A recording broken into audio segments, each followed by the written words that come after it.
When the world sees a smiling face, a record holder, they see the medals. They see the certificates from the Limca Book of Records and others.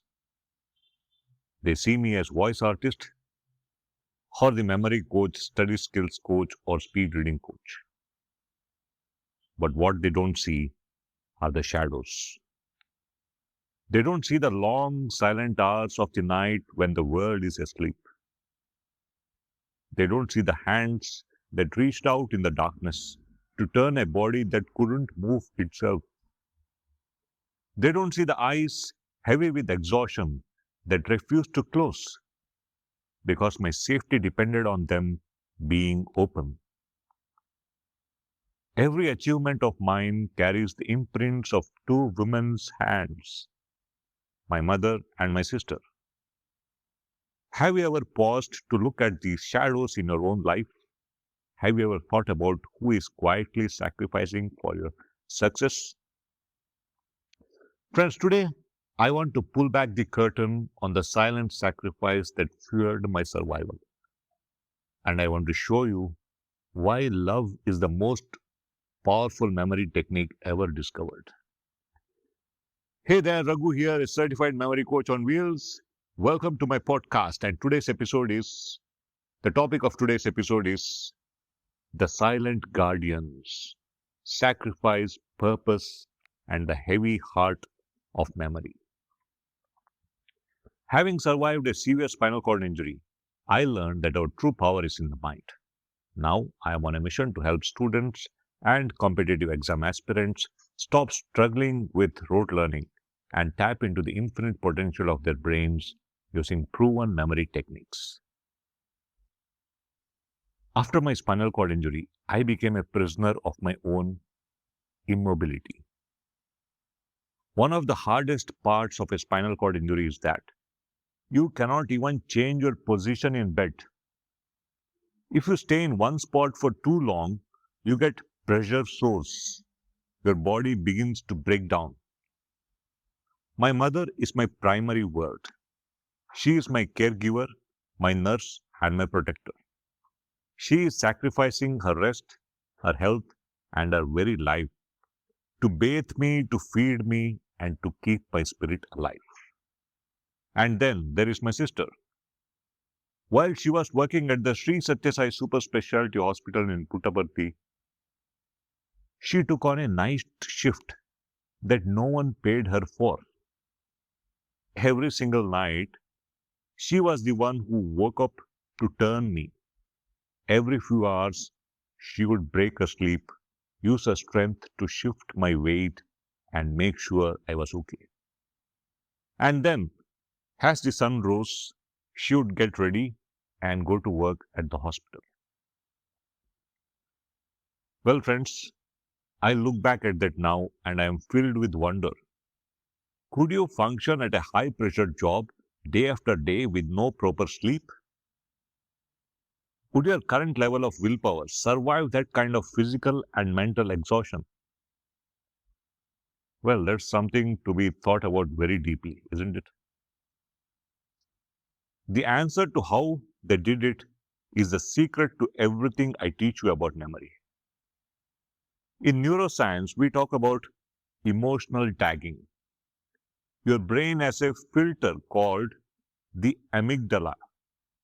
Its job is to decide what information is worth keeping and what should be thrown away. Is it possible that your brain isn't the problem, but your lack of emotional connection is? Most students fail to remember their syllabus because they have zero emotional connection to it. To them, a history date or a chemical formula is just cold data. It has no soul. It has no why. Do you actually care about the dates and formulas you are trying to memorize? Or are you just staring at words? Think about it. For my mother and my sister, the data was my life. Their why was love. When you have a purpose that is rooted in the heart, your brain's working memory and cognitive endurance expand beyond human logic. My sister didn't need an alarm clock to wake up and turn me. Her heart was her alarm. She didn't forget to take care of me because I was her primary anchor. Now, let's apply this to your journey.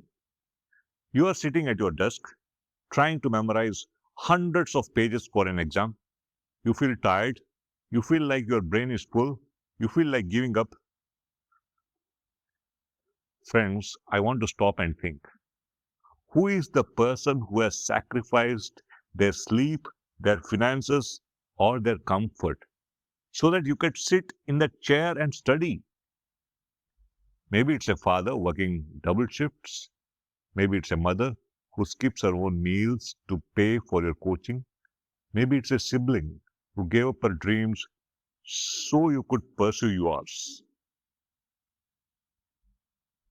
Are you going to let their hard work go to waste just because you feel a little tired today? Yes or no? Answer me. Yeah, think about it. If you want to have a super power memory, you must stop studying for yourself. You must start studying as a tribute to them. When you attach a piece of information to the face of someone you love, that information becomes unforgettable. That is what I call relational anchoring. Here is how you use the power of the heart to 10x your memory retention. Now, friends, we are going to build your memory palace called the Gratitude Palace. Step 1, the dedication. Before you start a difficult chapter, spend 30 seconds thinking of a specific sacrifice someone made for you and state, I am mastering this chapter for my mother, or I am clearing this exam to honor my sister's hard work. Friends, can you commit to taking just 30 seconds of gratitude before you open your textbook today? Yeah? Yes or no? All right. Step 2, the emotional peg. Take the hardest concept in your syllabus. Instead of just visualizing a random object, visualize that concept inside a memory of your home. Imagine your mother handing you that concept like a gift. Or imagine your sister's hospital lab as the cool location for your chemistry formulas. Like that, connect the core data to your warm memories. So that's step 2. Now, step 3, purpose driven retrieval. When you are in the exam hall and you feel panic, do not look for the answer. Look for the person. Ask yourself, what would I tell my sister about this concept? How would I explain? By shifting your focus from test taking to storytelling for a loved one, you bypass the stress block in your brain. Are you getting it? When panic hits the exam hall, will you let the stress defeat you, or will you bypass it by remembering your loved one? The choice is yours. My sister worked at the hospital on zero sleep because her mind was anchored in a purpose greater than her own comfort. My mother is caring for me for decades because her memory was fueled by a love that never expires. You have that same power. Your brain is not just a machine, it is a vessel for your heart's intentions. If you feel like you are not smart enough, remember that smart is just a word. Purpose is a force of nature. When you study with the heart of a guardian, when you remember that your success is the harvest of your family's sacrifice, nothing can stop you. You become the unstoppable. Every time I look at my achievements, I don't see my name. I see my mother's patience. I see my sister's sleepless nights. Friends, are you ready to stop studying just for yourself and start fueling your heart with true purpose? Yes or no? Answer me, come on. Don't just fill your brain, fuel your heart, and your memory will never fail you. I am Raghuram Bhatt, your memory coach on wheels. If you found this episode useful, please subscribe to the show. I am going to be bringing you much more content like this straight from the heart with real value that will inspire you to unlock your mind and take action.